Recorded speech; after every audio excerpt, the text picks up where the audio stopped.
all profit is value extraction. And that means that all profit is theft from you.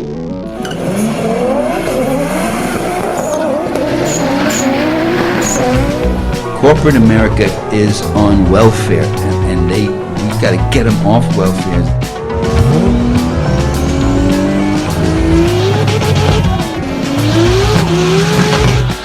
The last words on my lips, I am a revolutionary, and you're gonna have to keep on saying that.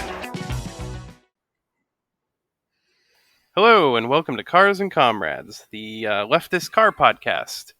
Today we're going to be doing a little pre-recorded episode because I'm sure at some point we're all going to be too busy to record some weeks. So if you're hearing this, that's what happened.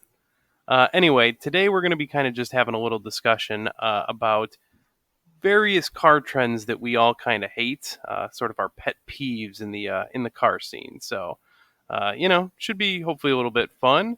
And then after that, we're going to discuss something called the Gyrobus, which I don't know much about, but Bryant seems to know a little bit more about it. So we'll all be learning together. I've read the Wikipedia page. That's about it. I can tell you it does not involve Greek sandwiches at all. That is a bummer. It's a sandwich truck. I mean, if you want to start your own food truck that makes Greek food and call it the Gyrobus, you could definitely do that, but that's not what we're talking about today. Yeah, it's a weird new bus thing for public transportation, so, hopefully it's a good thing. But, Brian read the Wikipedia page, so, learn from us, I guess. Anyway. Yeah, also, before anyone just complains, any listeners write in, you're getting this for free. It's be happy with your slop, you hogs. Couldn't agree more. Sorry, cut you off there, Connor. No worries. Anyway, so do the thing. We have a Facebook and an Instagram and a Twitter and all that good stuff. So follow us there. Just go ahead and search for Cars and Comrades. We should come on up, and we'd really appreciate it if you're liking the podcast. If you could go ahead and give us a rating in whatever your respective podcast app is. We haven't really looked into it, but every other podcast does say that it helps. So we're going to go ahead and take their word for it and ask you to go ahead and give us a rating. So with that, let's go ahead and get started. Only if it's 5 stars, though. Yeah, only 5 stars, please. Yes, please. I don't care if anybody even listens to us. I'm in this for the love of conversation. No, if you say bad things about me, I'll cry and I'll be mean to you on the internet. So 5 stars and positive comments only. Yeah, don't make Zach cry. Come on, guys. I'm a very sensitive person. Well, people can say bad stuff about me. I don't care. There's not anything good to say about me. Oh, don't beat yourself up. All right. No, I'm just quoting my mom. Jesus. Well, on that note, let's go ahead and talk about some. Yeah, let's get started on our 2 minutes. Yeah, of hate. 2 minutes of hate on our various little car trends. So, I brought it up, so I don't want to be the first one to go. But how about Bryant? What are some things that you hate to see in the car scene?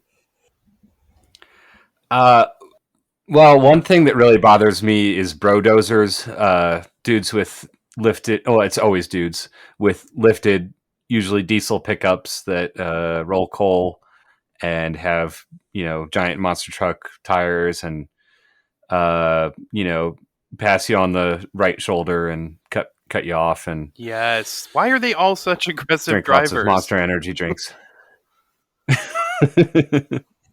Yeah, I think in oil country they sometimes call them rig rockets because the dudes that work on the oil rigs, they don't have anything to spend money on other than beer and their truck. So No, they have cocaine. Yeah, okay, never mind. Excuse me, or meth, or yeah, but we're whatever, not hating on cocaine. Cocaine's good. No, my back door's full of it right now, so. Meth is just the working man's cocaine, so. I'm with it. Yeah. little sidebar. I hear that in North Korea, like meth is like really plentiful and legal, and you can get it basically anywhere. That's Same. true in America too. They just call it by like prescription brand names. True. Yeah, just tell a doctor that you have trouble focusing. They'll give you some Vyvanse. That's basically the same shit. Okay. Well, so yeah, I don't know what it is about. I guess it's just toxic masculinity that makes people want to lift their truck and be bigger than everyone else, and also never take it off road. That's another part of that. They never go off road. Well, you don't want to get it dirty. I'm a big fan of calling them lot crawlers because I mean, they're like lot yeah. crawlers, but for parking lots. It's great. I think that's usually. I mean, I've always heard that applied to like the Jeeps with the angry eyes and the what do you call it, fake beadlocks and weird green lights all over it. But I guess I lump those into the same category a lot. yeah, just a different scale of the same thing. But I guess if there's another thing, I mean, this doesn't count as a modification, but just everything that boomers do at car shows, like with the crybaby dolls and the winga-dinga music, and I don't know. It's I guess it's its own culture, and I shouldn't hate on it, but it's just so foreign to me that it just baffles me that you're gonna go sit out on your lawn chair. Well, I'm down with lawn chairs. I could get down with that, but the rest of it, I'm not familiar with. Yeah, I mean, lawn chairs. That's not a bad thing necessarily. So, like the crybaby dolls are these little, I guess, fabric dolls. They're like, I don't know, a Cabbage Patch doll kind of, and they look like a child that's leaning up against a wall or the side of a car or something, sort of with its hands over its eyes like it's crying. And I think they're sometimes called timeout dolls, like you've put your kid in timeout and its face is against the corner or whatever. But I don't know why people put them on their cars at boomer car shows. I don't think I've ever seen this. I've never seen anything like it. Yeah, I feel like I've been to some boomer car shows like in my day. I don't think I've seen this before. Yeah, I don't know. Maybe it's dying out as a thing. I'm sure I'm going to notice it now. All of a sudden, I want to say there was some video. Yeah, I want to say they mentioned it on one of those donut videos of like worst car trends or whatever. But I think they were saying it's kind of a way for the wives of car guys to get involved with sewing these little dolls and putting little outfits on them and stuff. So I don't know. I don't know if I should be hating on it that much, but it's just a silly little dumb thing. That I don't know why I immediately assumed that Crybaby Dolls had something to do with the Johnny Depp movie. Which Johnny Depp movie? Crybaby. Oh, okay. I've never seen that one. Oh, it's like he's like a greaser guy, so I thought maybe that had some parallel with cars, and nope, didn't go there. Okay. Yeah. I know the regular car reviews whenever they go to a car show in I think Western Pennsylvania where they live, they always show the dumb parts of the car show, like the people that get the little toy car and put it on the hood of their full-size car, stuff like that. It's a little corny. It's still kind of cool. I still am like, I could see myself doing it, but then again, also kind of not. I don't know. Yeah. Something parallel but way more fun at like truck-ins for vanners. One of the very popular things, they're hard to find and they can be kind of pricey, but people will find the old fiberglass go-kart van bodies and put them on a go-kart and like bring them to van shows and just ride around in like fucking hopped up go-karts with van bodies on them. Let's see. That sounds like fun. Yeah, it's a blast. There's a dude that has like this super like crazy paint job on his van, and he bought one of those van bodies and put it on a go-kart and painted it to match his real van. So when you say a van body, like, is it like, I imagine it's like way shrunk down, right? Oh yeah, it's for a go-kart. Van body for a go-kart. Like they were made for go-karts. Really? But like I think they've been out of it was like a promotional thing. I don't know the full story on them, but they were like I don't know if anyone's made them in the last like 2 or 3 decades. They sound awesome though. Yeah, they are. Well, anyway. Yeah, that's all I have. I'm sure I'll have some hate to share for whatever you guys talk about. Well, let's go with Zach then. No, I got plenty of things that I hate in the car scene, and I just want to preface it by saying, build your car however you want. Don't let anyone else's opinion change that. But I hate like 90% of shit that people do to cars. Like I literally I see it and I'm just like, that's fucking stupid. Why would you do that? First of all, the biggest one is just excessively low cars that aren't on bags. If it's on bags and it can get put up into the air to be drivable, cool. Fuck yeah. Looks cool when it's parked. It still can go over a pebble. But when people put like thousands of dollars in rims and body kit and aero and then put it half an inch off the ground and it's on coilovers, I don't understand why you would do that. That's every cool drift car ever. That is just every cool drift car. I feel like drift cars are at least functional, though. I'm talking like the cockeyed ass negative camber where they're on like half an inch of tread.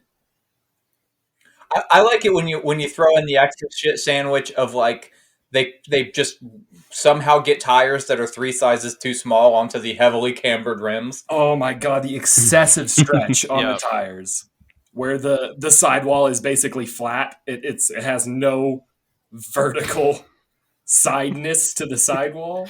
Yeah, that's a bit rough. Oh god, What you can actually straight up see like the inner lip of the rim with the tire on and fully inflated. Yep. Yeah, Love that's something that I see a lot around where I am, and yeah, I fucking hate it. I can't get with it. Yeah, I don't quite understand. Like, I know it came out of drifting because you want to have that camber for going into a turn or whatever, but like, at some point it just became a style thing. Like, you're not going to drift your Subaru that has all-wheel drive, like. That's not going to. Yeah, a lot of it's mostly a style thing, but like you can go in theory a little bit lower with the extra camber because you can tuck the wheel then, but inside like the wheel well, because like that can be a limiting factor. So if you tilt them in, you can theoretically go a little bit further, but sometimes it's excessive and it's a style thing, which is partially why I don't hate on it too much. I don't always like the way it looks, but like. It's not supposed to be super functional. It's supposed to be, which I feel better about it, and I'm sure someone's going to hate this, but, I feel better when I see a car that, like, a Honda Civic that's probably not going anywhere fast anyway, then it's cool. I hate seeing it on a car that could be, like, really well performing, like, a Subaru STI or something, then you're like, well, I don't like it as much there, but it can look good sometimes. It's funny that both you guys. It's really funny to me that both you guys mentioned doing it on Subarus, because I actually used to live by a guy who had a really nice, it was the 15 plus, the newest gen Subaru STI. I drove my WRX by him. We would do the little Subi wave every day, and one day I drive by, and he's got it on like shiny chrome 3 pieces. It's ridiculously cambered, and it slammed, and he was outside, and he looked at me, waved, and I said, nope, you don't get the Subi wave anymore, bro. I'm sorry. I felt betrayed. I didn't realize Zach was the elitist amongst us. You know what? It's in there. Like I said, it's your car. I'm not going to talk shit, but while we're talking shit, I got some shit to talk. Fair enough. Yeah. I figured I was going to be the elitist since I'm like 400 horsepower or bust, but yeah, all right.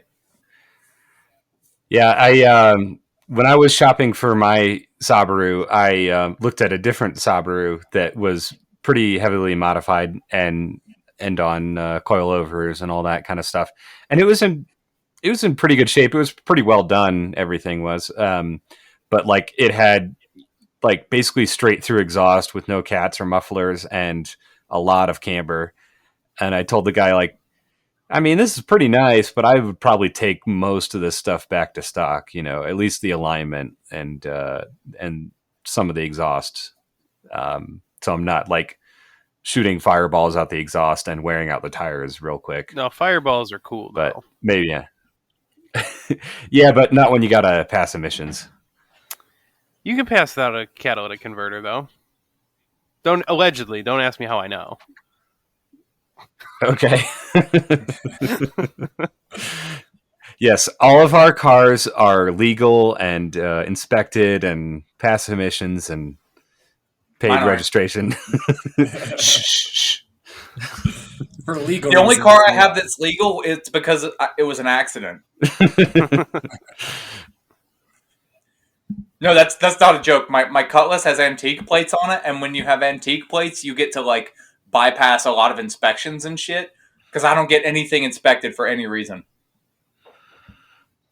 I stand by that antique choice. Plates are the way to go. I mean, you can get away with murder with antique plates. Yeah, oh yeah, it's the best.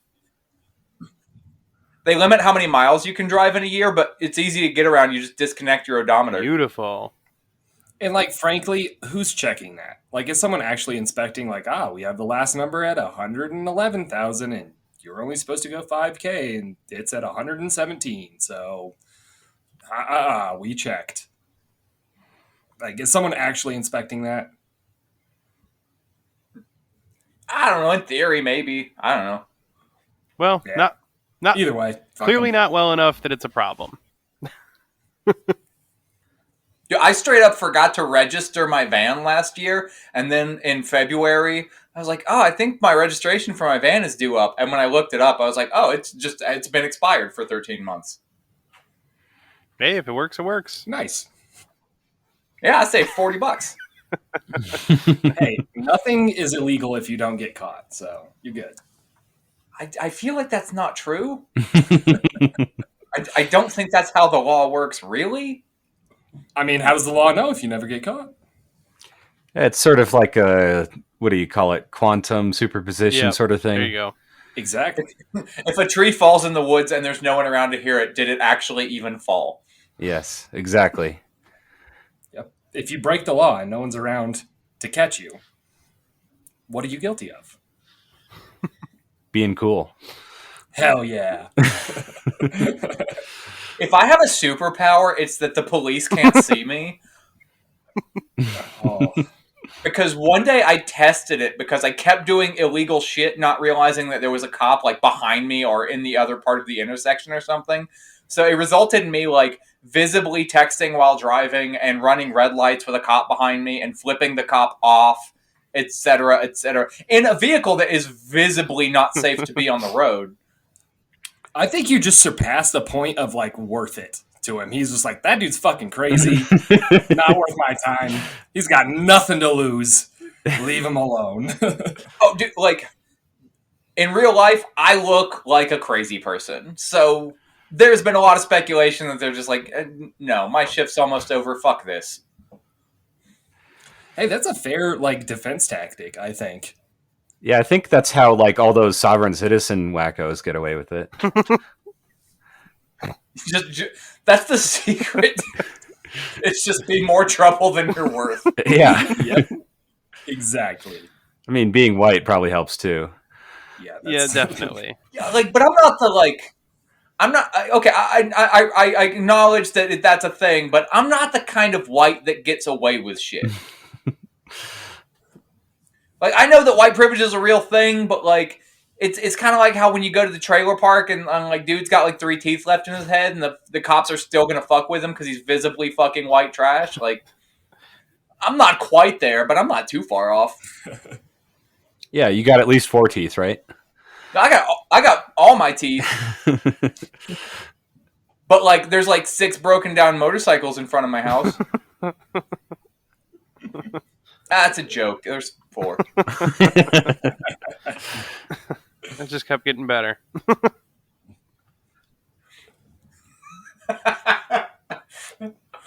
We should remove this whole fucking thing. The internet doesn't need to know that I'm genuinely like white trash fucking hillbilly. Oh no, I think it makes a lot of the things you say make a lot more sense. So I feel like it does need to stay. It's accurate. It's backstory.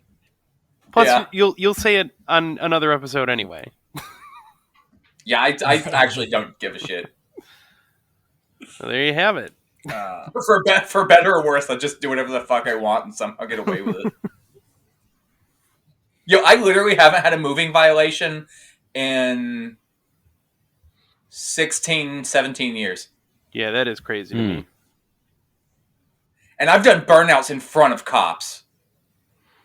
Yeah, that's nuts because I have been pulled over so many times, literally following the law and minding my own business. So I don't understand. So I was specific about it being a moving violation because every time I have been pulled over, it was when I was like minding my own business. Yeah, I got pulled over one time because I have a plastic cover over my license plate.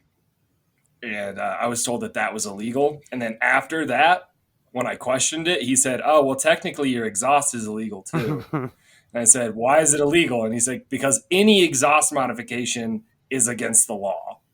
And I was like, what the fuck? That is not true. Yeah, but see, remember I think it was the Supreme Court ruled that the cops actually don't need to know the law. You need to know the law. They don't. Yeah. Yeah, and I do. And I questioned him on that too, and he let me go. And I was like, well, what the fuck was the point of this? Stop. Just to fuck with me? Like, sorry that I passed you doing the speed limit, dude. I just realized the story that will demonstrate the extent to which the police can't see me. Y'all ready? Yeah. Hit me with it. So near where I live, there's this. It's a 4-lane road, like divided on either side. Super high traffic, but there's very rarely traffic jams except at this one red light. So I was driving home, and it was on my birthday. It was a real fucking punch in the dick. I was driving home, and I'd been having problems with the carburetor in my van. So my carburetor decides to just start puking fuel into the engine, and it dies. And I can't fix it literally at the intersection. So I literally, over the course of one red light, have my carburetor removed from the engine, and I'm like trying to get it to stop flooding, but it won't. So I finally have to call a tow truck. I'm sitting in the van waiting on a tow truck, and so I did say that the police can't see me, but that was slightly misleading. A cop pulls up behind me. Now I'm in a vehicle that visibly would not pass any safety inspection by any mechanic that could ever see it. The cop pulls up behind me, and I immediately run back to him because I don't want him to come and notice that I don't have any inspection stickers or floor or anything like that. And I tell him, like, my carburetor's flooding. I've got a tow truck on the way. Like, I just got to, like, wait it out until he gets there. Because, I mean, bear in mind, I'm causing what is probably like a half to 3/4 of a mile traffic jam at this point. No. Because it is 5 o'clock in the afternoon.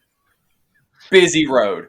The cop looks at me and says, all right, well, I'm just going to wait here with my lights on until the truck comes.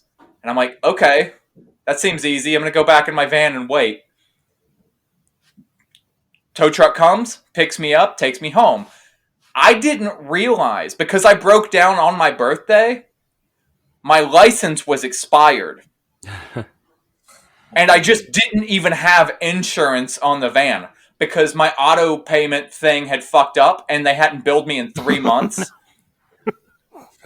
So I had a cop do me a favor when I was in a vehicle that was not safe to be on the road, had no inspections, no insurance, and I had no license. Yeah, you could have very easily gone to jail there. Yeah, I do think that might be a little bit of that white privilege. A little bit. That was some luck. Oh, that day I was not playing up the fact that I'm like visibly white trash. But I mean, bear in mind, I have my face tattooed, so it wasn't like he couldn't look at me and tell that I wasn't the kind of white he likes. I mean, bro, you got that white trash privilege, you know? It's like Yeah. white privilege, but the opposite, where they're just like, it's not worth it. This dude's never going to pay whatever fine I give him. Also true. I'm notorious for not paying my bills. Well, on that note, Zach, you got any other things to hate on? Oh, God, I got so many. I mean, like, do you want me to, like, rapid fire off a few? Oh, go for it. We want to get into a few of them. All right, so up badging any car. I know what kind of car you drive. I can see it. Your badge isn't fooling me. Take it off. That's fucking stupid. Like putting a Infinity tag on a Nissan or something? Exactly. Or an What? M3 badge on what is clearly a 325i. Oh, no. Get the fuck out of here, dude. Oh, I did not know people did that. Oh, that's terrible. Don't do that. Oh, no. It's so fucking Because I tend to like classic like boomer cars. The equivalent on my end is if you go to a car show, every car there has SS or RS or something sort of badges on it. Yep. Here's the thing. I truly and completely believe you can earn a badge. Like, I don't give a fuck what the VIN says. If you drop, a 396 into a Camaro that started life as, the bone stock cheap Camaro, but you drop a big block in it and you make it worthy of that RS badge, Yeah, I'm all throw for that bitch on there. I'm all for Hell that. Yeah. Hell yeah. You earn that shit. It's more so on German sedans and SUVs. That's where I see it almost every single time, where they up badge it to the M or the AMG or whatever. And it's like, listen, bro, nobody cares that actually knows. And anyone who's not going to notice doesn't fucking care. Yeah. I fully intend to put SS badges on my Pro Street van, but mostly because at no point was there ever an SS van. See, I can get behind that. That's obvious. It's just like, okay, he's probably done some work to it. He's got something in it. So he threw an SS badge on it. Cool. As long as they're not the German SS badges. Well, yeah. Oh, yeah. Obviously. Don't put those on anything. Wait, what's wrong with those? Oh, come on. I feel like with those, a lot of those German luxury cars, though, those are a lot of people who are like really just obsessed with status, like who don't give a shit about the performance. It's just like, Absolutely. They want more of that status, and that's very weird to me. And that's where I disagree with Zach about the SS badges, because most of the dudes doing that, they romanticize the SS badge and think of it as like a value, like if you have an SS Camaro, that's worth a lot of money. And most of these dudes don't even drive their cars on the street. They're trailering it to the show or something stupid like that, or putting 200 miles a year on it. Like, what the fuck good is your SS badge if you don't even know what it runs in the quarter because you've never fucking taken it off the trailer? Fuck you. Yeah. Here's the thing. It's gotta be as good. Like if you take a, bottom of the barrel base Camaro and make an SS replica, do everything in it that the SS had, put an SS badge on it. Absolutely. If you take that same Camaro and put like a blown board and stroked 507 in it, fucking throw an SS badge on it, dude. I don't care. Like that's more than what the SS had. So it's fine. But yeah, absolutely. If it's underperforming compared to the car that it's badged to, you can fuck off. Fair enough. Yeah. I think the worst example of a BMW that I've seen was an X5 SUV that they put the M badge on there. So it was an MX5. And I'm like, that's a weird looking Miata. Right? That's the biggest Miata I've ever seen. My favorite is when people just put every random badge they can find on their car. That's almost impressive, actually. You know, when it's like an M Sport SS. You know, what's the Mercedes one? AMG. You know. Oh, yeah. No, like I saw a picture recently where it was like, I didn't even know Honda made a Subaru BMW. Like, yeah, like it was batches from like 6 different brands. Yeah, I knew someone that had a Honda Civic with Citroen badges on it just to fuck with people because he thought it was funny. But Yeah, and I say do whatever you can for a laugh. Fuck it. yeah, Absolutely. And now that I realize how easy it is to upset Zach, I'm got a lot of plans. Oh yeah. Just spam me with pictures of cars that don't have the right badges on it. I'll love it. It won't infuriate me to no end or anything. I'm gonna go to the old folks' home and start putting SS badges on walkers. Hey, some of those might be accurate. You go to Argentina, and you could have an accurate Wrong representation. SS badges. I'm not following up that joke anymore. All right, so yeah. My computer has a badge glued to it that says fuel injection. So, or wait, no, it doesn't say fuel injection. It says automatic overdrive. I just looked. I forgot. I should put fuel injection badges on my cars just because my friends would think it's hysterical because they know that I would never put fuel injection on something. Yeah, you know this is a little sidebar, but like it's always interesting when you see like an older car with a badge for a feature that like is commonplace today that you know is not like a prestigious thing anymore. Like I remember I used to see like an old Subaru from the 70s that had a badge that said automatic transmission in like real fancy cursive script. It's like, woo, automatic. Wow. you gotta let people know you got that auto transmission. I'm not over here shifting gears like you plebeians. Well, it's just their way of trying to say that they're fast because that automatic transmission is going to smoke your fucking manual. Yeah. Especially this like 1978 Subaru with like probably a 3-speed or something. Well, dude, weren't the Subarus from back then like the ones that came with like the 360cc engines? No, that was a little earlier. That was like 60s, 50s and 60s.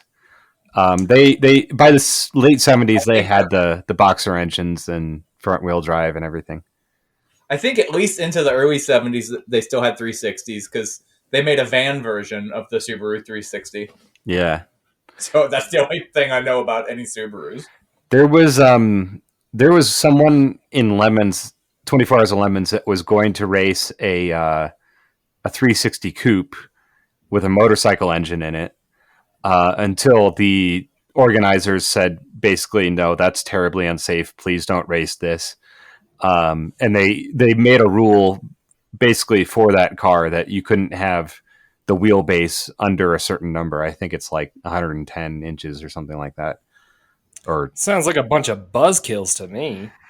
yeah, 110 is actually a longer wheelbase than a lot of my vehicles are now, man. Or maybe, I don't know, millimeters. I don't know, whatever. It was some distance. whatever a normal car is, you know, I don't know, whatever. Look, I just woke up, man. Numbers aren't real, you know. Zach, is that all you got?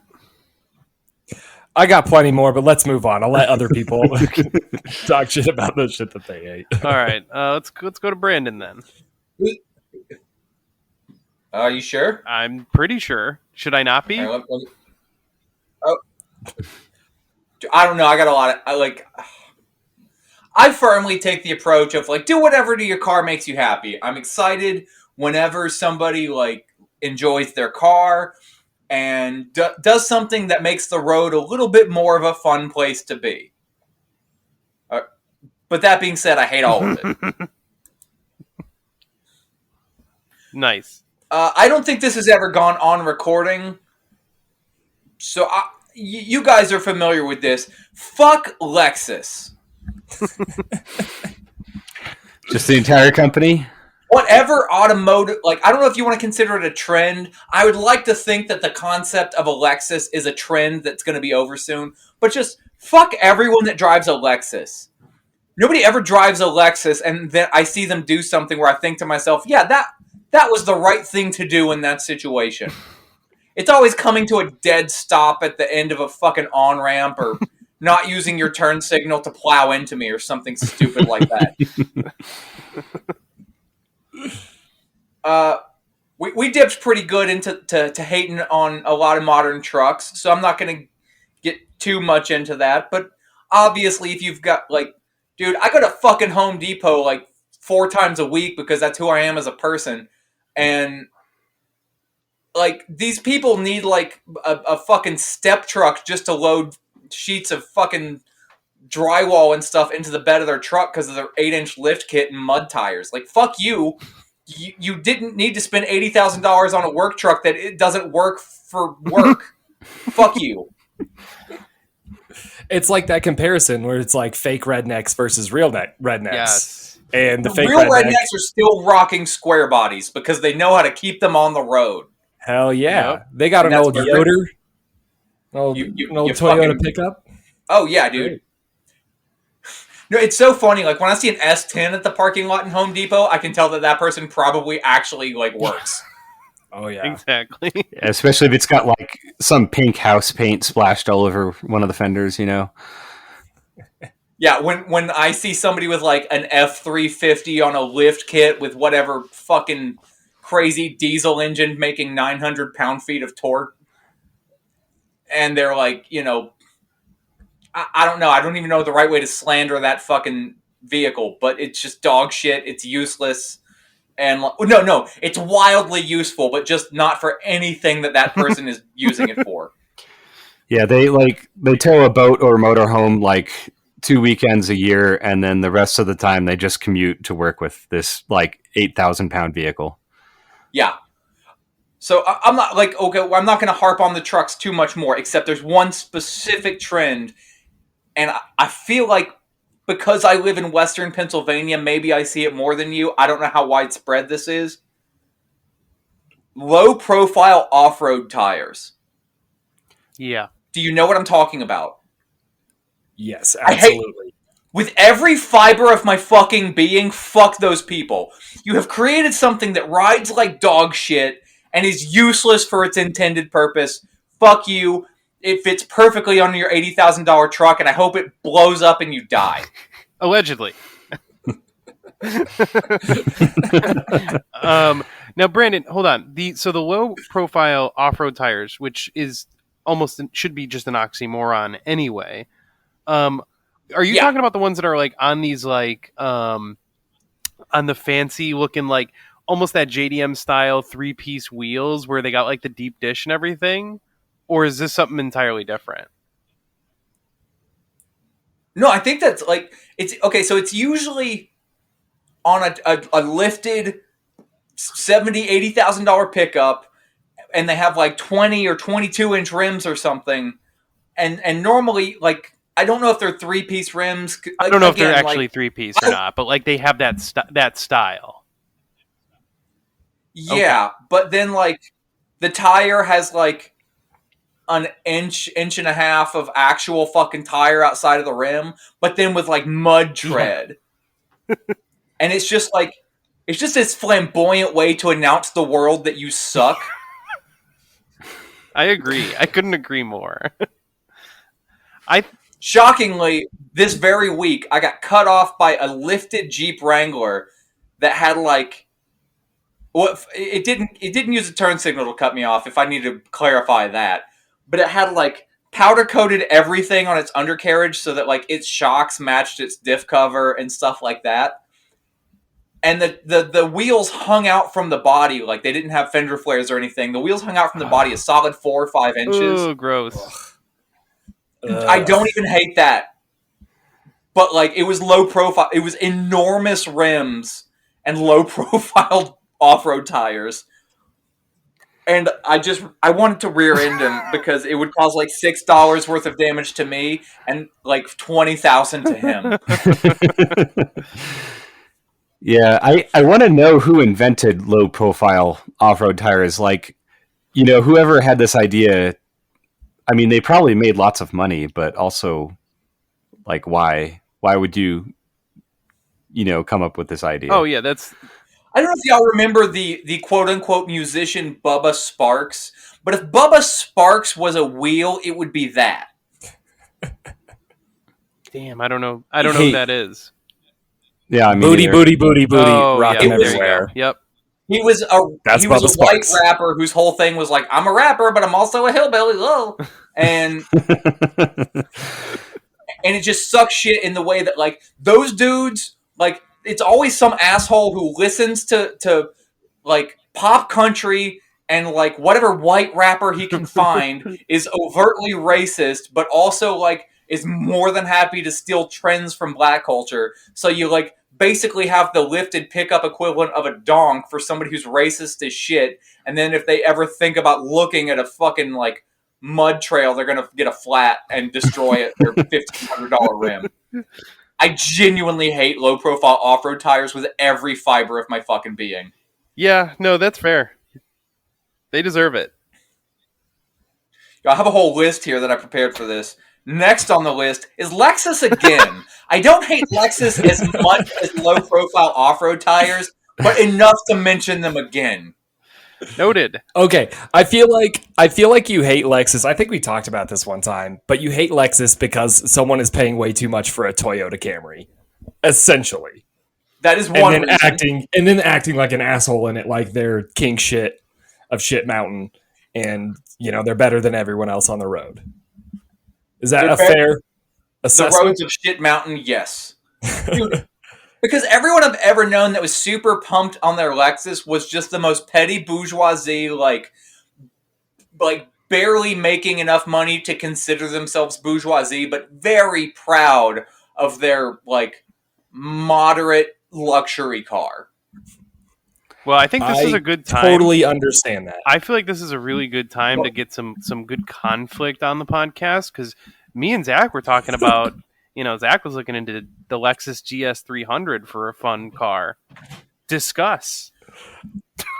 There's one thing I genuinely do like about a Lexus, and it's when I see a Lexus, I immediately know that's somebody I don't ever need to worry about wanting to talk to. Yeah, I mean they're usually like middle management or like business owners, real estate agents, dentists, that kind of thing. That's kind of the demographic I see with Lexi, whatever. Lexi. I don't know. I feel like so. Look, if you have an older one, I feel like that's okay. There's some old IS 300s which for some reason do hold their value a little bit too well for what they are, in my opinion. But anyway, yeah. I mean, if you're, I recognize that Lexus had like some good engines or whatever. I don't know imports that well. You guys have personally informed me that there were some Lexus models that had like good stuff in them. But like the thing is, if you had the money to buy a Lexus, then you could have bought something better. But you bought a Lexus because something about that badge resonated with you in a way that really, fuck you. Just fuck you. Here's my adversarial take to that. I'm buying a Lexus GS300. Eventually, it's gonna happen because it's literally the cheapest car that I can find that's got a 2JZ in it. Like, they came stock with a 2JZ VVTi motor and a shit garbage automatic transmission, but whatever. I can get it for $2,000 and spend another like maybe $2,000 to $3,000 to get a CD009 swap and all of the connection to make it fit with that platform and have a badass drift car for like $4,000. I think that is like the one and only situation in which the Lexus badge being the reason you buy it doesn't apply, because absolutely like 99.99% of time, that's absolutely why people buy Lexuses. Well, dude, the Lexus is such a nondescript jelly bean of a fucking car. I'm never going to recognize one without badges. Just take the fucking badges off for me. I will do it for you, Brandon. You and you alone. I'll debadge it. Or at least like edit the badges out of any pictures you fucking post. No, actually what I'm gonna do is put a bunch of AMG badges and pretend that it's a Mercedes AMG. If you put SS badges on a Lexus, I will laugh at that. Well, now we know what we got to do there. I mean, you could also just badge it as whatever the Toyota model that they sold in Japan is. I've seen people do that with like. I could. Yeah, I could put the Aristo badges on it because the Toyota Aristo came with it actually came with the 2JZ GTE, the turbo Yep. version. Yep. So once I slap a turbo on it, I think it's earned the Aristo badge. Yeah, I think you need to put like a little guillotine badge next to that also. Yeah, are you sure. saying Aristo as in short for aristocrat? Hey, I don't know where that name came from, but that's what the car is called. Yeah, that might I be should worse. probably, actually. learn my history. You were. Wait. Okay. Okay. I'm sorry. I'm having an aneurysm. Are you telling me that there is a Lexus called the Aristo? It's actually sold as a Toyota in Japan. It's a Toyota Aristo. Okay. It could be short for aristocrat, though. I know they used them as like high end like chauffeur cars over there. So like a fancy taxi. How hard So is an there may aneurysm be. to treat? I mean, pretty. If it's happening, you're a goner, bud. I'm sorry. Oh, that's better this way. Unless I can find a way to unknow what I've just learned, it's better this way. I mean, I could give you some more info on the Aristo if you want. If you just want to make this quick and easy, we can keep going. Is there somehow, is it a car with a monocle? It does come stock with a giant monocle over the passenger side windshield. Yes. Like one headlight is just way brighter than the other.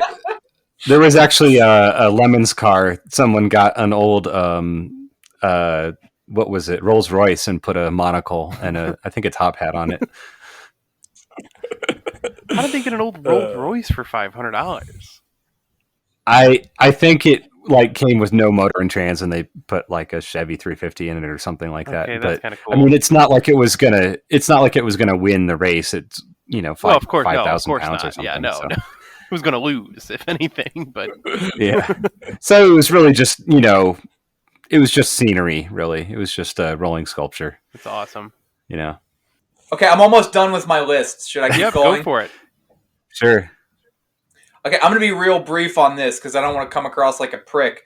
But just generally, like every girl that drives a Jeep that has Jeep girl stuff all over her Jeep. Is that a thing that is elsewhere? Oh yeah, I've that's seen big that. here as well. Yep. Okay. I mean, like, good for you, but also I don't ever want to talk to you, and I hope I don't see you at Walmart. Okay, I see. I see a lot of those Salt Life stickers, even though I live in a landlocked state. Yep. Like, there's no beaches here, but I don't know. I thought like those people were from Utah, like from Salt Lake City, when I saw those. I'm 300 miles from the like ocean, and I see them everywhere too. You're not alone. Yeah. Yeah, it's kind of lame. But yeah, sorry. Go ahead, Brandon. Oh, okay. So this is genuine in a very real way. This isn't a trend. I think, I don't know. Maybe it is. Oh, I just realized something I left off my list. My list is getting longer as I'm speaking. I'm not into folks who put like big bucks into restoring classic cars and then just don't drive them. Yeah. Like, if you've spent like 6 figures on your muscle car, but like put like 6 miles a year on it to drive it to like a show, like, I don't know, go fuck yourself. Like, why? That car was built to be fun. Why are you hating on fun? Yeah, I'm with you. I think cars Absolutely. should be driven. You can always add another fucking motor. You can replace, frame rails if you need to. For all those old cars, you can replace anything on them. Just so go drive it. You can get a new trans. You can get a new. Don't put a engine. You $30,000. can rebuild it. Don't put a $30,000 paint job on it. Like if you're worried about it getting scratched, get a decent paint job for a few grand. Just get it out there. Like, Or, hear me out, put a $30,000 paint job on it and let it get chipped. Yeah. If you got the money for it, right? Yeah, that too. No, I'm being very serious about that, specifically because, like, once something gets a high-end paint job like that, it's super not uncommon to see it sun-baked 20 years later just sitting in someone's yard because they never drove. Like, it was a show car, but when a show car has made the rounds for a couple of years, it's done. Drive the fucking thing. Absolutely. And it doesn't serve the car at all. All the rubber gets hard. All the hoses go bad. The tires go bad. Fluids just sit and sit and sit. And that's terrible for everything they're touching. Drive it. Just drive it. It was built to be driven. Absolutely 100% with you on that one. Yeah, I agree. Which actually, like, that's what reminded me of my last thing. And if I think of anything else, I'll just shut the fuck up because I'm starting to sound like Zach with all this fucking hate. We discussed this before. Fuck rat rods. Yep. Yes, I was shocked by this, but I think you won me over with your explanation of it. So, yeah. To be clear, like, old school, like 20 or 30 years ago when somebody just had a hot rod and they were, like, holding the thing together with duct tape and hose clamps, that's not what I'm talking about. But when you put, like, tens of thousands of man hours and like $100,000 into building a vehicle that looks like shit, cannot fit a human being inside the cab, and could never possibly be driven safely under any circumstances, just fuck you. Like, just because you airbrushed rust onto it, like, just fuck you. Buy a Lexus. Fuck you. No, I agree. Yeah, that's like one of the most absurd things that I've seen. I think Connor called it rich people cosplaying as poor people. Yep. That's what it is. Yeah. That was... Or just designer jeans that people pay an insane amount of money for that have holes in them all over. I think is another comparison that we made. Yeah, it doesn't make any sense. Like, why are you putting so much time and effort to make something look bad and not work? You know what it is? I think it's related to, it's just that awful car media that they crank out now, where they're just like trying to like fucking suck up, eyeballs so that they can put advertisements on there. And so you've got these like so-and-so's garage, and it's always some rich asshole boss. Like, what's that guy's name? God, what's that one douchebag? Fucking Richard Rollins? Yes. I couldn't remember his name, but I knew we were all thinking of him. That guy. I fucking hate that guy. Holy shit. He's just a boss. I hate that He's guy. a boss, and he acts like, oh, I built these cars. You're like, no, your workers built those cars. And then you had absurd demands. You just cut a check. Yeah, he just goes out and he's like, oh, I want this done in a week. And it's like, dude, people would spend 10 years doing what you want done in a fucking week. Fuck you. So, and it's always dumb shit, and then he expects to get like 3 times the price of every other similar model for his car because it's a Gas Monkey garage car. It's like, dude, no one fucking cares. Yep. And like, people watch that shit enough, and that's where you get this like rat rod kind of style. Oh, look, I put on the special, patina, and I made it look all worn out. And you're like, but that's fake. That's like a Halloween costume. Okay, like that's you've taken something. No, because Halloween costumes are fun, and I can enjoy them. Because it didn't take you $100,000 to put it on, and you can never take it off. The thing that I really don't understand is the Volkswagens where people make the hood rusty on purpose. Like, they strip off all the paint and spray salt water all over it. What? Yeah, I don't know if this is still a thing, but like people that have GTIs and Jettas and whatever, this was a trend for a while. Oh, yeah. I was thinking like old Bugs, but I know exactly what you're talking about. Yeah, it's like Mark 1 to Mark 5 Golfs have it a lot. Huh. And then like a sticker-bombed fender. Yeah. They always have one sticker-bombed fender. Yeah, what a weird and ridiculous thing to do to a car. Yeah. But I mean, also the people that are into rat rods, like the 1930s style hot rods, they tend to be like rockabillys, and those people are a little strange. I don't quite understand them. No, I feel like the modern rat rod thing has gone far beyond that, because it's always shit that's chopped so aggressively it barely comes up to my waist, and like you've got to be able to remove the steering wheel to get into it, and there's so much engine in the way. Which, granted, I'm a big fan of a lot of engine, but when it's the entire windshield, like maybe that's not the greatest idea. Yeah, I feel like that's also like really unsafe when it's like, hey, you can't like see past that. Like, please don't drive that on the road. You're putting other people in danger.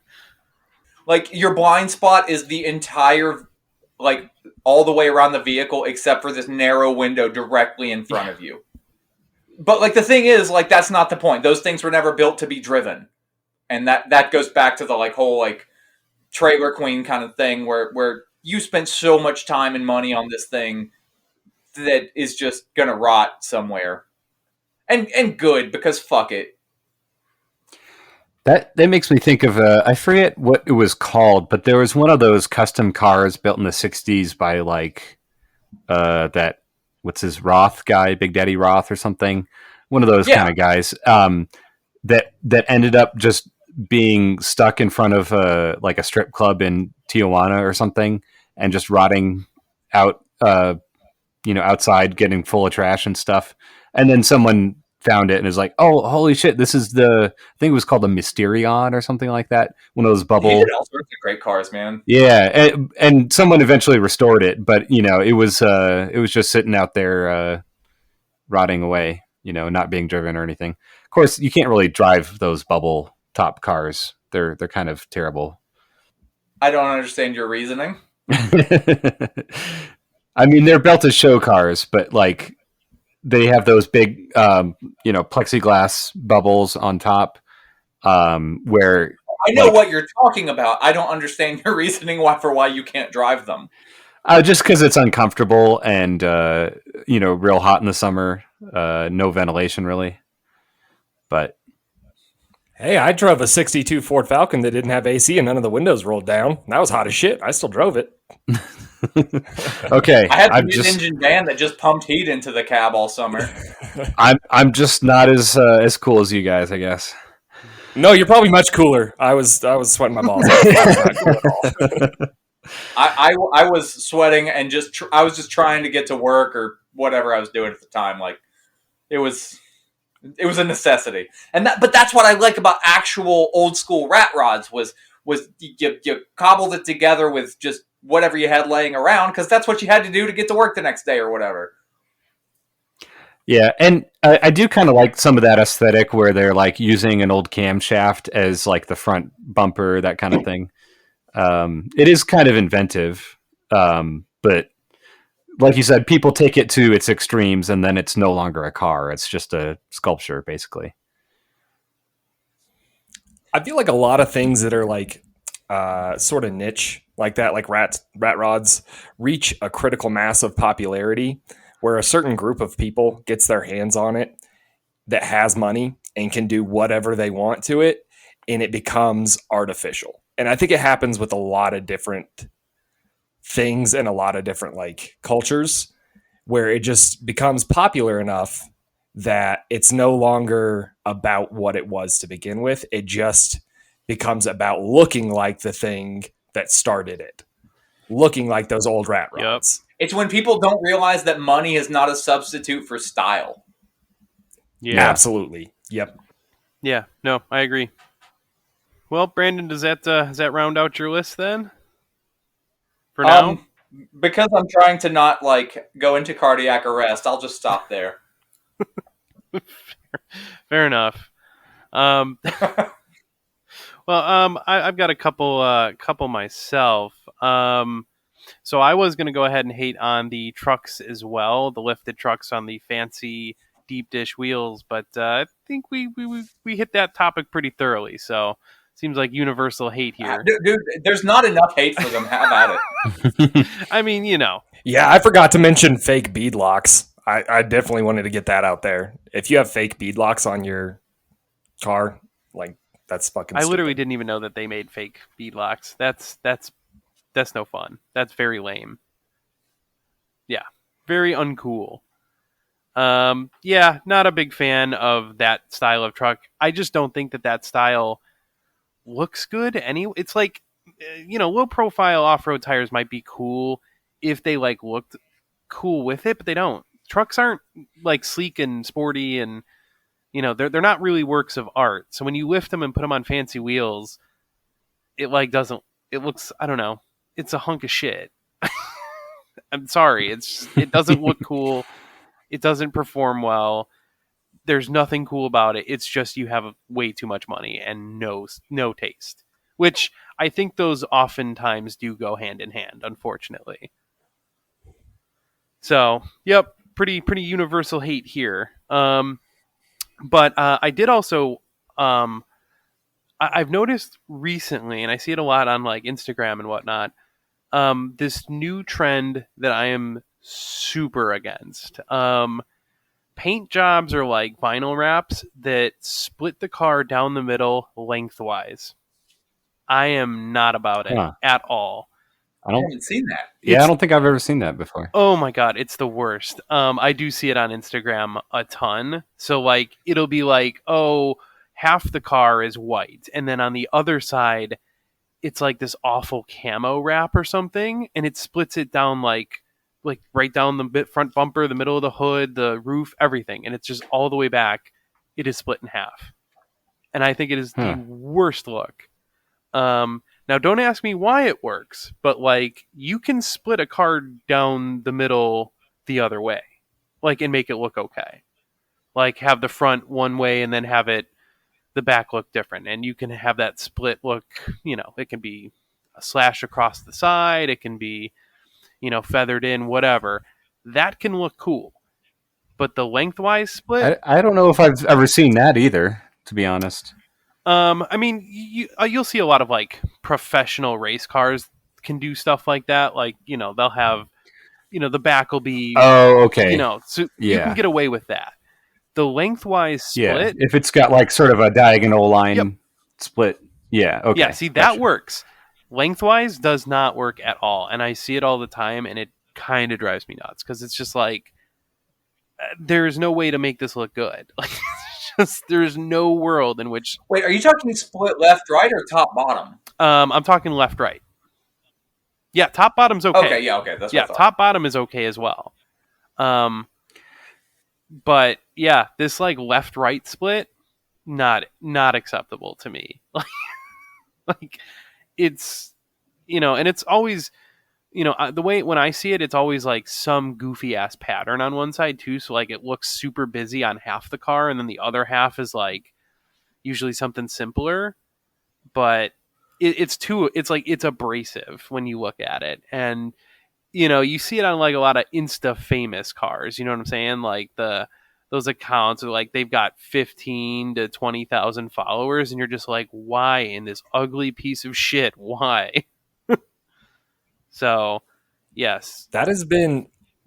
I've seen a few of those come around. I've been seeing that trend come up recently, and that's been one of the most shocking things to me because back in like probably 2006, 2007, whenever Need for Speed Carbon came out, I used to spend countless hours customizing cars in that video game. And that's one of the things I did, but it was because I just literally had done every single other thing in the game. Yeah.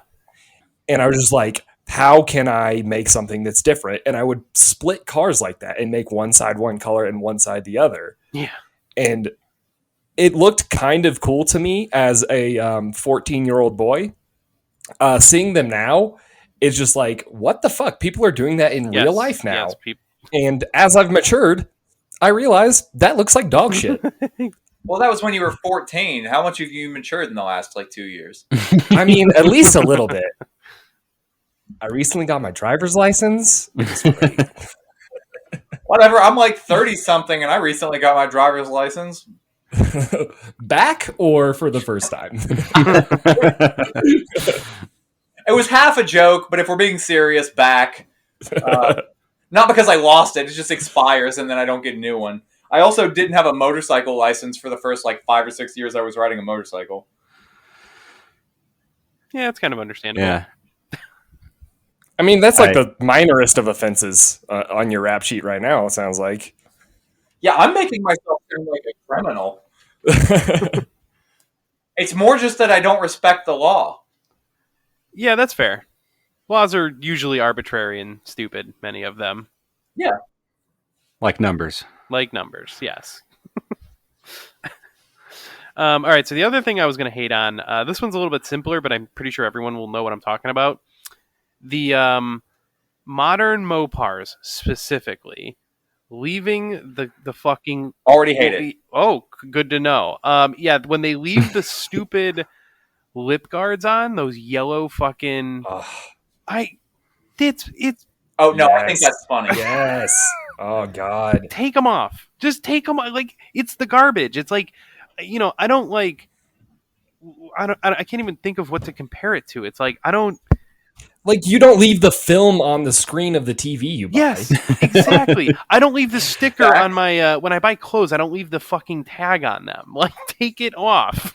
I would like to point out right now that the cellophane cover that's on your screen on your phone when you get it. Yeah. Yeah. Mine's been on my phone for a year and a half.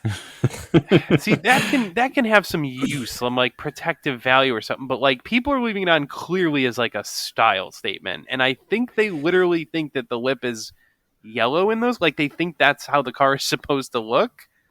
But yeah, For the listeners that might not know what this is, they're basically just like yellow styrofoam things that are stuck on the front, I guess the bottom of the bumper, the lip spoiler on the Dodge cars. yeah, like Challengers and Chargers usually. So Yeah, and they're meant as a protective thing for shipping the car from the factory to the dealer. And the dealer is supposed to take them off, but I guess either some dealer forgot or some guy bought it and thought, "Hey, look, those look cool. I want to keep those on." And I guess it became a trend. yeah, a terrible trend that should die. Take them off. If we have any listeners that Aren't have they these on their making car, them in different colors now because people are leaving them on? oh, I don't even know about that. I hope not. I want to say I heard something about that, but I'm not sure. Well, if we have any listeners that, have a newer Charger, Challenger they're real happy with, but they left them on, it's okay. It's all right. I get it. It's a trend, but go take those off. Please go take those off. Just do it. I don't know. I think it's generous to assume we have any listeners. I said if. Yeah. I did qualify it. And For clarification, I don't hate Mopars. I actually really want a modern Hellcat or Demon. I just hate Mopar people.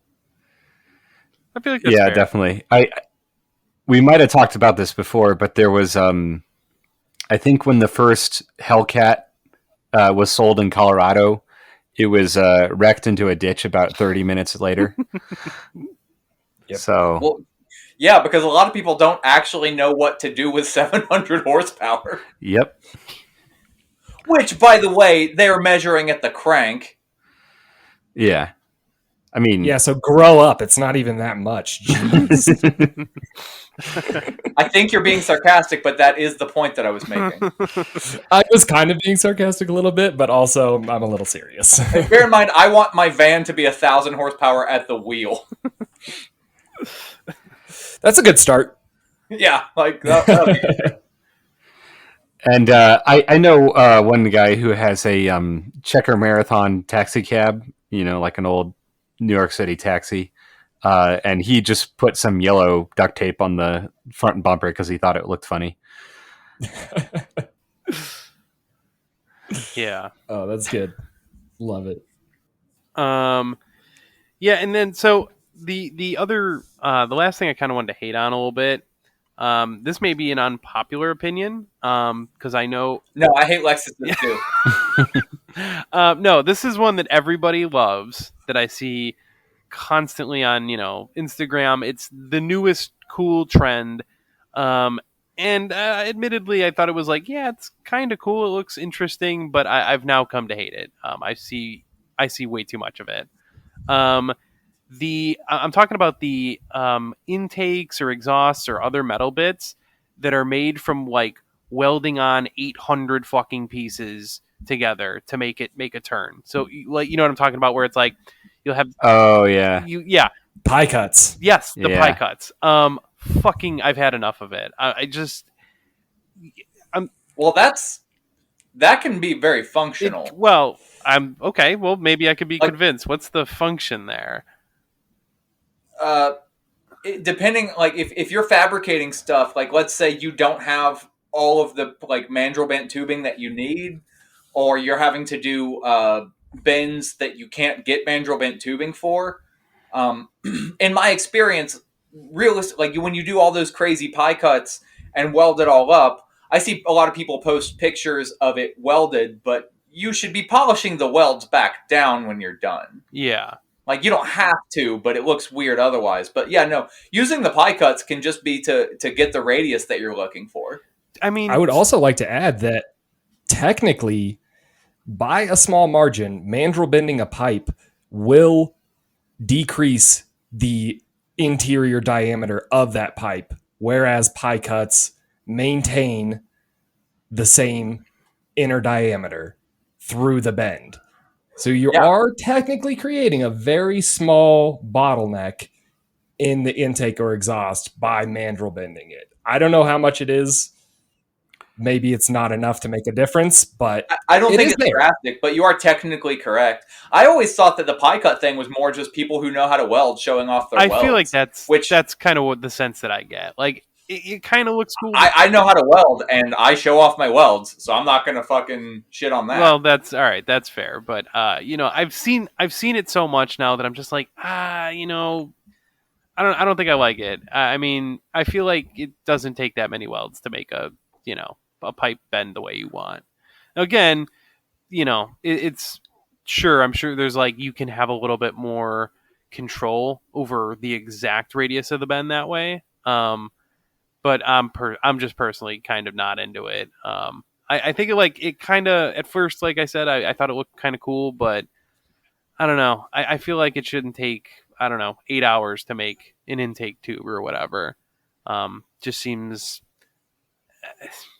excessive to me. Like it's a style thing that I don't know, doesn't seem to be that useful, and I would imagine is outrageously expensive. Yeah, I mean, if you're paying someone else to do it, yeah, it would definitely be some hours in that. Yeah. And if you're putting it like just on your exhaust tip, you're just showing off there. There's no Dude, functional reason for that. A buddy of mine sent me a link the other day. I forget. It's like one of the more well-known shops that built this, so I don't know. I'm gonna avoid shitting on them, which is easy because I don't remember what shop it was. But they built this crazy. It was like an early like '69-ish Charger, and it was basically on monster truck suspension with huge like mud tires and everything. But it was all like bare metal and like a lot of like visible welds, and they were nice welds, so whatever. They had fake bead lockers on them. But on the intake, they had once you zoomed in, you realized that they literally just put spot welds in like certain patterns all over the intake. Just it like vaguely resembled rivets. What? But basically, they just not spot welds, like tack welds. It was purely aesthetic. They just put a little dollop of weld like all over this fucking intake and shit. Huh.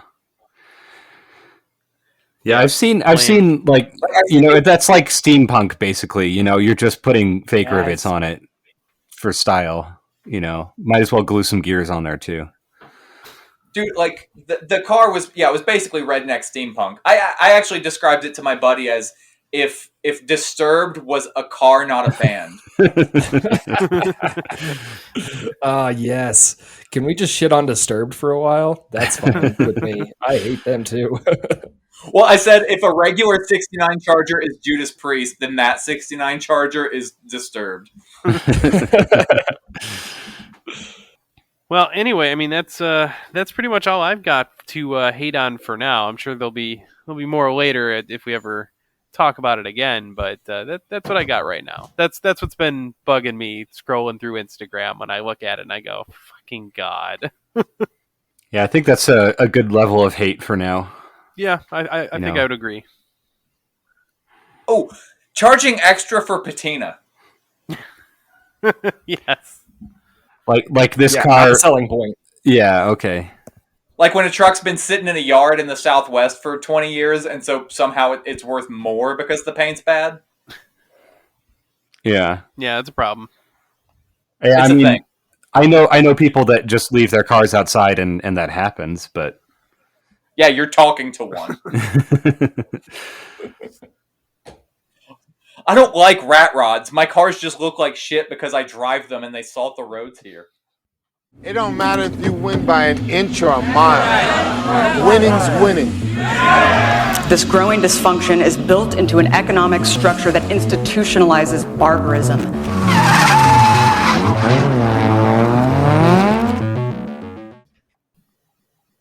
So, this was suggested to some. This was suggested by someone on social media. I believe it was on chapo.chat, which is the very weird remains of the Chapo Trap House subreddit that spun off into its own website. It just sounds So, like the forum that leftists go to be racist at. Wait, who's racist? I don't know. I'm just assuming that's what's going on there. I mean, there's plenty of ironic anti-Italian racism there. Well, that's not racism. That's logic. Okay, I'm glad we're all on the same page then. But yeah, it's a strange place. But check it out if you like weird tanky memes and stuff like that. Side note: if you want to piss off an Italian, point out that lasagna is just spaghetti casserole. Also, the country of Italy is younger than the Sears company. Seriously? What? No. Oh, I'm an idiot. Sorry. Yeah. Yeah, Italy wasn't unified until like 1875 or something. So Yeah, but how old is Sears? like 1860 something, I want to say. Huh. I might be totally wrong on that. Don't at me. Numbers aren't real. Don't at me, bro. Yeah. Time is an illusion. Clocks are fake. Numbers aren't real. Whatever. Anyways, so the topic is the Gyrobus. The only like time that matters is lap times. Yes, there you go. So this is not a bus full of Greek sandwiches, like we said earlier. It's a bus powered by a giant flywheel. So it's an electric sort of trolley bus, but this was engineered when battery technology was not as it is now, and also it was designed for areas where there's not a whole lot of infrastructure for trolleys with the overhead lines or rails for them to go on. So it stores electricity or energy in a giant flywheel and uses, a motor to spin it up and then a generator to draw power out of that to power the wheels. So the concept was first engineered in the 1940s by a company called Oerlikon, I believe that's how it's pronounced, of Switzerland. And like I said, it was designed for areas where there's not the overhead wires, or where you want it to be real quiet, and you don't want an internal combustion engine. So it has a big old flywheel, several thousand pounds, that spins up to 3,000 RPM, with a squirrel cage motor, which I'm not really sure what that means. I don't know who's putting squirrels in cages and using them to power buses, but it seems a little inefficient. So you had 3 booms, sort of like a pantograph on top of the bus, and then it would contact not overhead lines necessarily, but just a pole that would be at every bus stop. So whenever you stop, it would charge up the flywheel, and then whenever you drive away, it would sort of drain down the energy. So hold on. So it's taking an electricity to get this flywheel spinning, right? And then that Mhm. spinning motion is what's generating power for the bus to use in between stops. Yeah, and it's not like there's no mechanical link between the flywheel and the tires. It's all electrical. And you can do like regenerative braking with it, Sure. like a regular battery electric. So fully charged, they could travel about 6 kilometers or 3.7 miles, up to 50, 60 kilometers per hour or 37 miles an hour, Yep. depending on how many passengers they had. And I don't speak French, mostly because I don't respect the language. But I'll try to pronounce this. It's just like how if someone thinks they can speak Spanish, they just speak louder. To speak French, you just say something in English and they go ha ha ha. Yeah. So I'm going to pronounce this phonetically. Yverdon les Bains is the town. There you go. Yeah. So that's a town in Switzerland where they first installed this. Charging up the flywheel from a stop took about 30 seconds to 3 minutes, depending on how, if it was spinning a little bit beforehand. The voltage was between 380 and 500 volts, three-phase AC, I believe. And so depending on like how much you're driving it, how much you're starting and stopping, you'd have to stop longer or have more frequent stops to charge it up. And then, but they first got this a prototype built in 1950, and then was in service until at least 1954. Excuse me. And then I guess General Electric explored the possibility in the 70s. 1980s, the Volvo experimented with this. And then in the 1990s, the Dutch Center for Concepts in Mechatronics also developed flywheel battery storage type stuff. And then it was also used in, like I said, Switzerland, and then also in the Belgian Congo. So we've got a little flavor of colonialism here. They opened it up in Leopoldville, which is now Kinshasa, with up to 12 to 17 buses, and the charging stops every 2 kilometers. Let's see.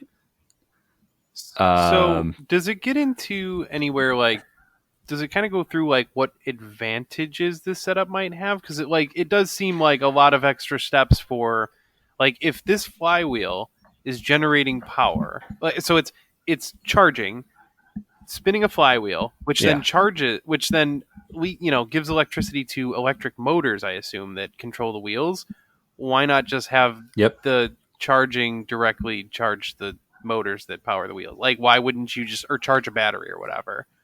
Did they? Yeah, I mean this, like I said, this was when battery technology was not that great. So like you'd need probably about the same weight of lead acid batteries, if not more, to get the same range. Yeah. Okay. Yeah. So I read about it a little bit, and it did seem kind of genuinely interesting because the flywheel weighs so much that it has enough inertia to continue spinning between charging stations. So as what I could gather at a glimpse was it's going to slow down from 3,000 RPMs, but before it comes to a slow enough speed that it like is negatively impacting its ability to generate electricity, it'll get to a charging station to speed it back up. Oh. Yeah, that's the basic idea. Yeah. Huh, okay, that's pretty nifty then. So that's pretty okay. I'm with it then. Weirdly, this resonates with me as a Harley guy, because one of the reasons older Harleys idle so low and are such torquey motors is because their flywheels weigh like 40 pounds. Holy hell. It has a lot of rotational inertia. I might have that number wrong. I don't remember. I can't remember if it's 20 pounds per wheel or 20 pounds for the flywheels total. But either way, like it'll idle super low because it just wants to keep spinning. Wow. Yeah, I mean that was pretty par for the course in like early 20th century. Like I think a Ford flathead engine has like a 60-pound flywheel or something like that. And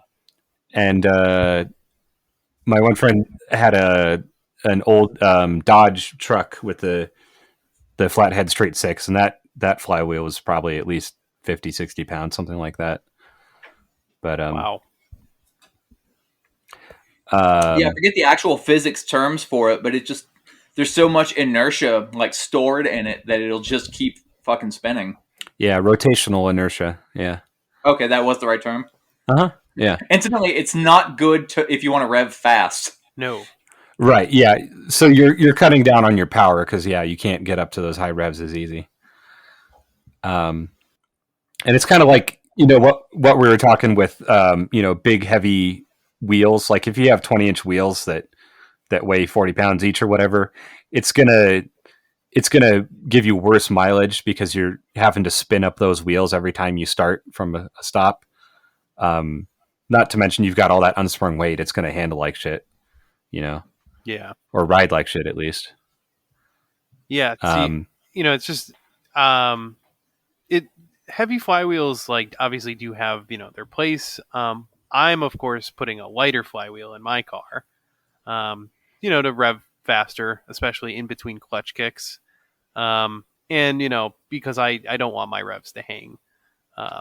So it's just interesting to hear about the benefits of like a super heavy flywheel that'll just keep spinning forever is kind of interesting.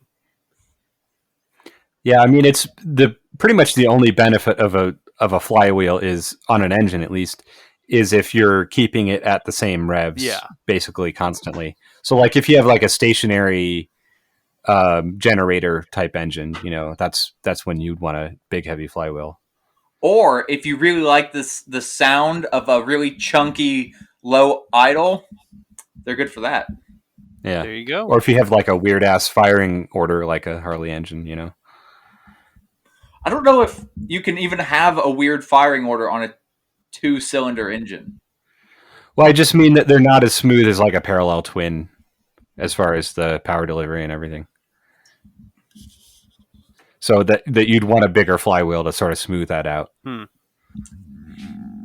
Yeah, fair enough. I mean, they're like you can get around that. There are definitely people who build like Harley race engines where they like scallop the flywheels and blade the edges and do everything imaginable. Yeah, and that's more to do with like resistance from the oil and air in the crankcase and stuff, right? Blading the edges of it, yes. I think the term is scalloping, where you take it from a round thing to like a weird shape that balances the rotation a little bit better. That is to lighten it. Okay, that makes sense. So I guess the advantages of the Gyrobus, like we mentioned, it's quiet and doesn't produce pollution because it's electric. It doesn't have rails like a regular trolley, so you can change the route up. And you also don't have those overhead lines. And it's a little bit more flexible than your typical trolley bus. But then, of course, it's a lot heavier. The flywheel can be up to 3 tons. That's metric tons. Hold and on. it's turning at 3,000. Hold on. Sorry, go ahead. Can we do the math on that real quick? Metric tons are like 2,200 pounds or something, right?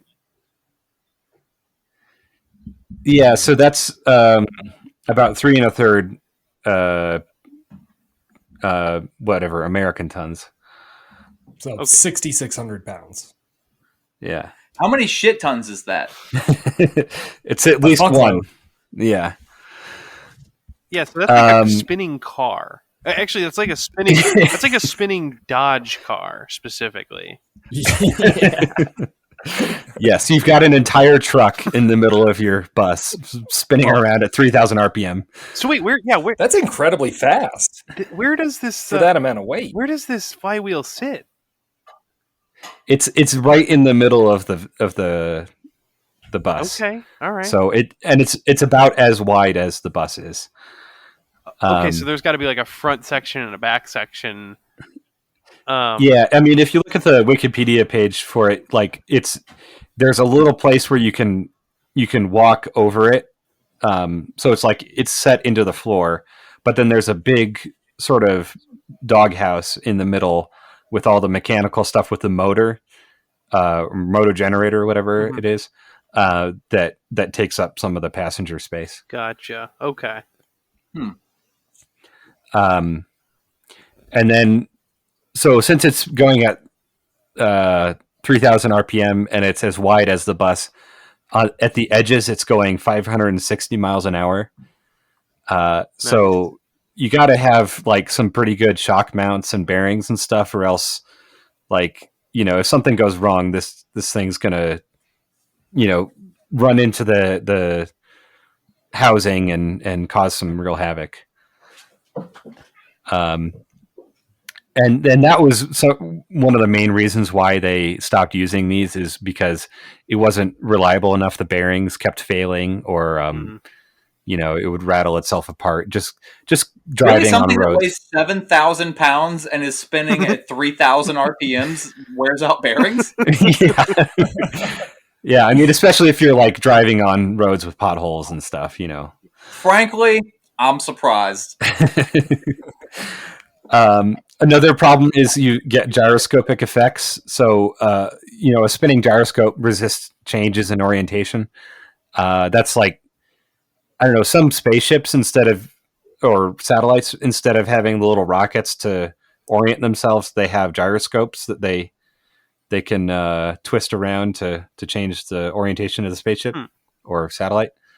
But with a bus, since it's fixed to the frame, basically, it resists rotation. So like, it makes it a little bit hard to turn, at least in one direction. Yeah. And some of them had coaxial contra-rotating flywheels. So you've got one sitting above the other that's spinning in the opposite direction, and that cancels out the gyroscopic effects. Yeah, that feels like good way to do it. It's a little bit more complex. This just sounds like a bus that's trying to throw itself over.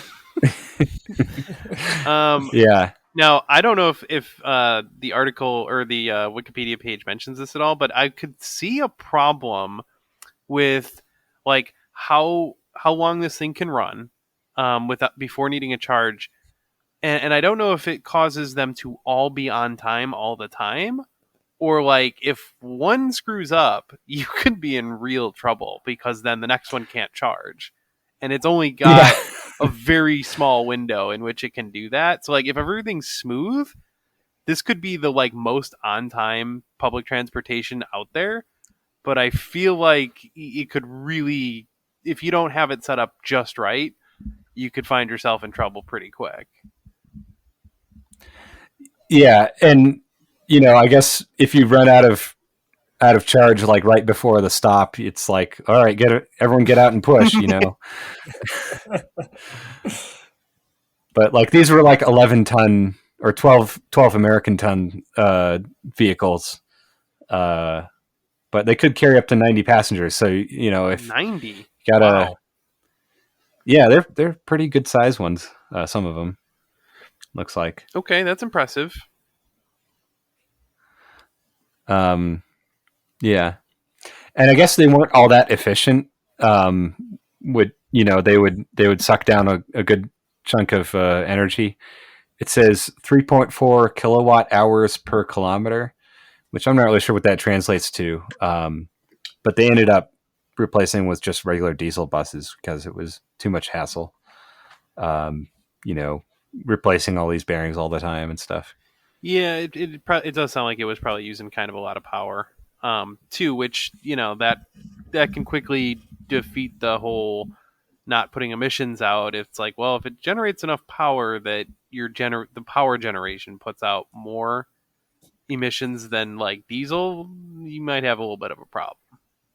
Which I don't know if that's exactly. I mean, at that point, then you have to consider where the electricity is being generated from. If it's like wind or solar, then it's kind of free. But if it's coming from a coal power plant, then yeah, valid criticism. Which, back at this time, it was almost certainly, mostly coal plants, I would think. It could have been nuclear. Or maybe even Yeah, I mean, this hydroelectric or was something. this was the 50s in Switzerland and Belgium and also the Congo. So maybe in Switzerland they had hydroelectric power, probably, but not so much in Belgium or Congo. I don't know.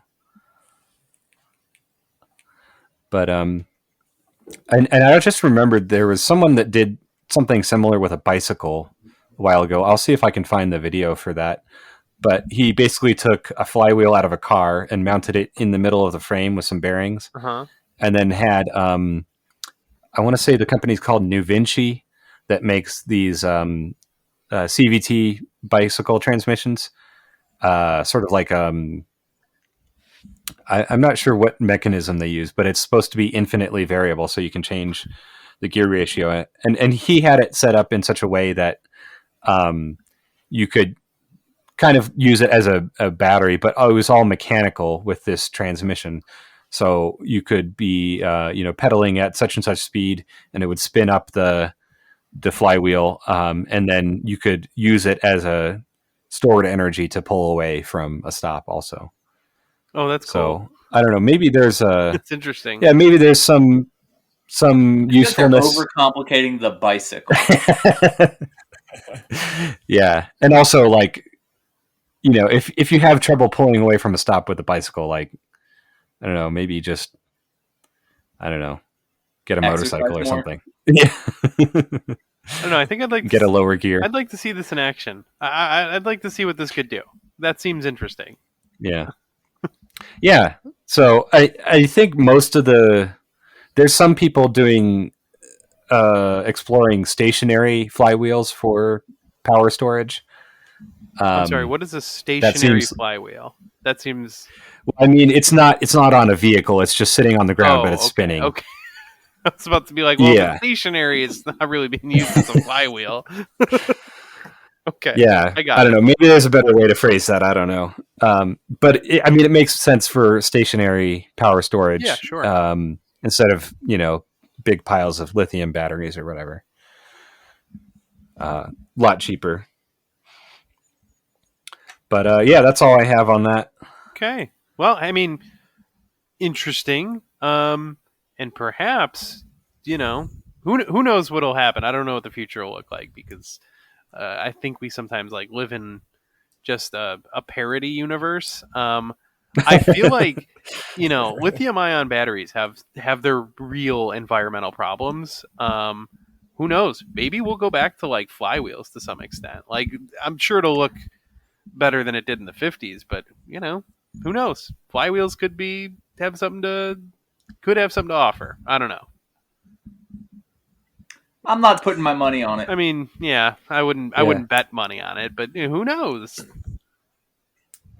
Or maybe we'll go back to wood gasifiers like in World War II in Northern Europe. That could be another episode, maybe. Wait, what is this? Oh, it was in World War II when there was fuel shortages, especially for buses. They had this thing called a wood gasifier, where you fill up this big barrel full of wood, like wood chips or whatever, and then you start a small fire in it, and it produces smoke basically from smoldering, and then you filter that smoke through I don't know, some kind of filter to get the tar and particles out, and then you're basically left with hydrogen and carbon monoxide and a few other flammable gases, and you can burn that in an internal combustion engine. Interesting. Yeah, and so they did this in World War II. That just feels like, hey, what's your car powered by? Brisket. I mean, pretty much, yeah. I think they might use this in North Korea still when there's fuel shortages. And then a bunch of American hippies have done this too with their cars. Because it's, it's certainly interesting. Green or whatever. Yeah. I mean, there's probably better ways of doing that, but I don't know. It's kind of cool. You Yeah, know, it is. sort of off-grid way of driving a car. I feel like we really need to use our social media accounts to get into like sovereign citizen communities and like push this kind of shit. Like, hey, this would be very sovereign citizen. Oh yeah, no, the survivalist sort of off-grid weirdos are all about this kind of stuff. So I've seen Yeah. plenty of that. You know, there's plenty of crossover between environmentalist hippies and weird prepper types. So Sovereign I literally- citizens are that's just racist anarchism. pretty much.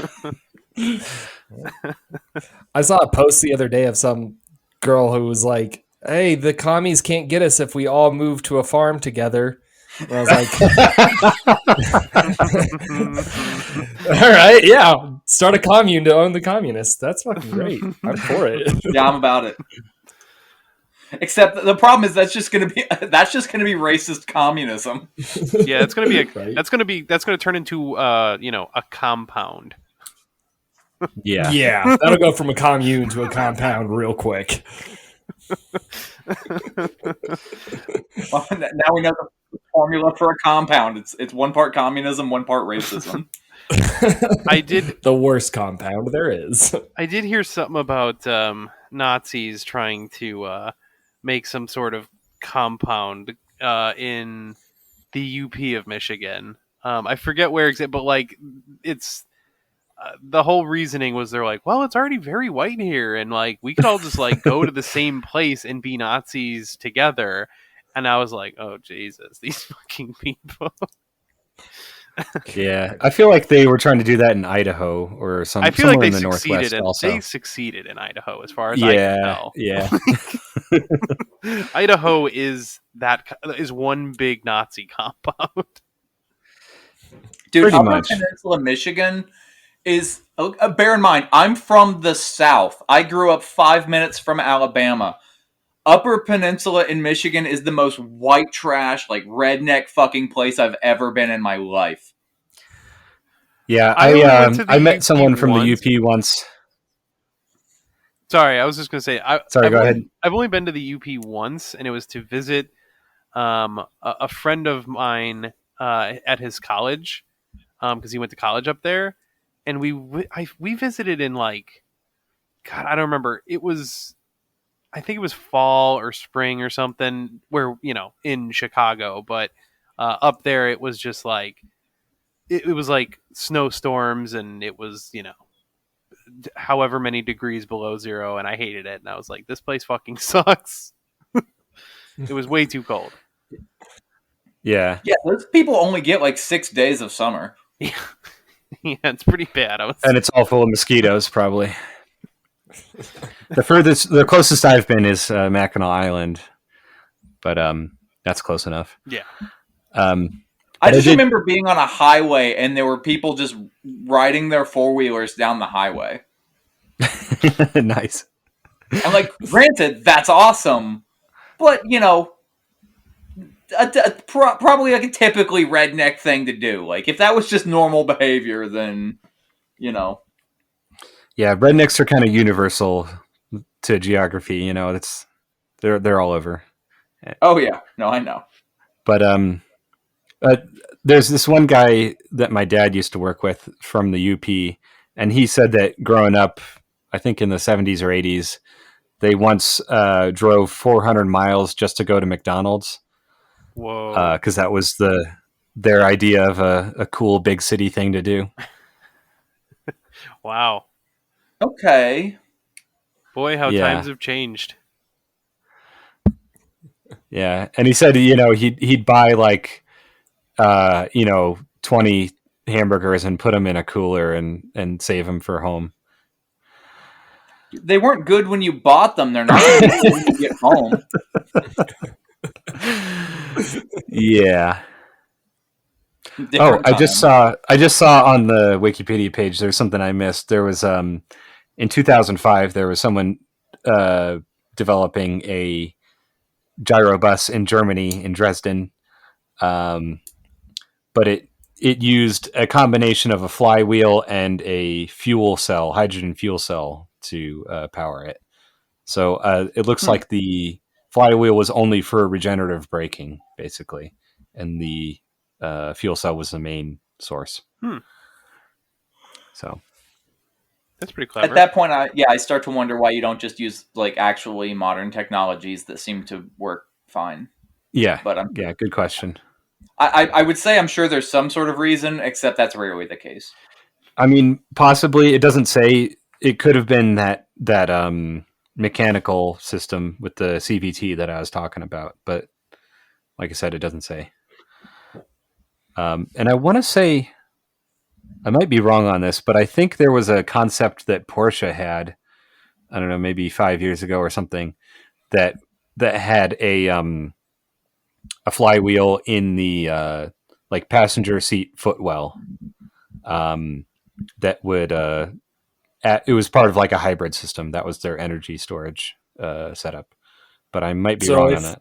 I'll have to find. If you wanted to go faster, you could just have your passenger Flintstone it. I'm like, come on, buddy, I need a boost. Kick that shit. Come on, let's go. Yeah, I mean, if they can kick it at like 3,000 RPM, you know. No, they just need to attach pedals to it, like it's a bike, and then you'll have your passenger over there just pedaling your little energy boost flywheel. I think it could work. I think it's a great design. Well, get on it, Zach, and let us know how it works out. I will do that.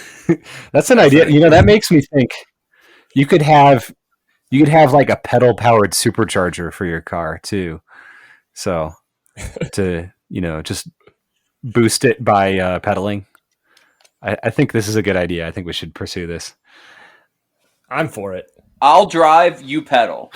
Okay. Just like more boost, we'll do all the work. Pedal faster. We'll do all the work. We'll make it a real thing, and then you get to drive. We'll pedal the supercharger. Well, I mean, the big criticism of superchargers is the parasitic loss. So if you eliminate that, yeah, there you go. If it's in the interest of going faster, I will do a lot of work. Yeah, me too. If it's in the interest of going faster, I'll do a lot of work, spend a lot of money, and somehow end up going slower.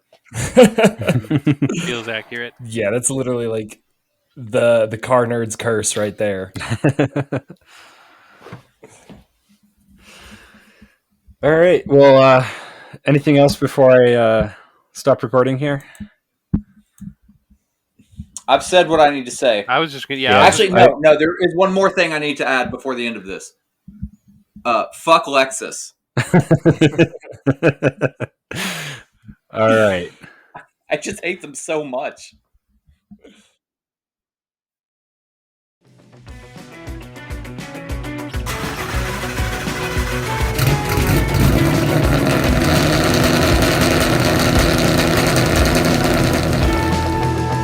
You can tell revolutionary, but you can't tell a revolution.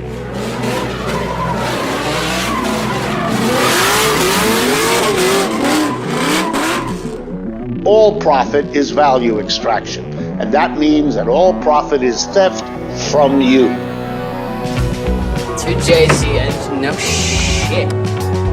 How then does the capitalist make profit and end up with more value than they started with? Well, the way they do that is by paying workers just enough so that they are able to buy the things they need to survive and go to work each day, but by getting them to produce more value than what they are being paid for. The extra value that workers produce is called surplus value, and capitalists make profit by taking that surplus value for themselves. Granny shifting, not double clutching like you should. You're lucky that 100-shot of NOS didn't blow the welds on the intake. And when the boss decides to fire you, there's no due process. Like a feudal lord, he can fire and punish workers at will. In practice, American workplaces are like private governments, where the freedoms we associate with democracy don't exist. When we clock in, we become subjects, not citizens.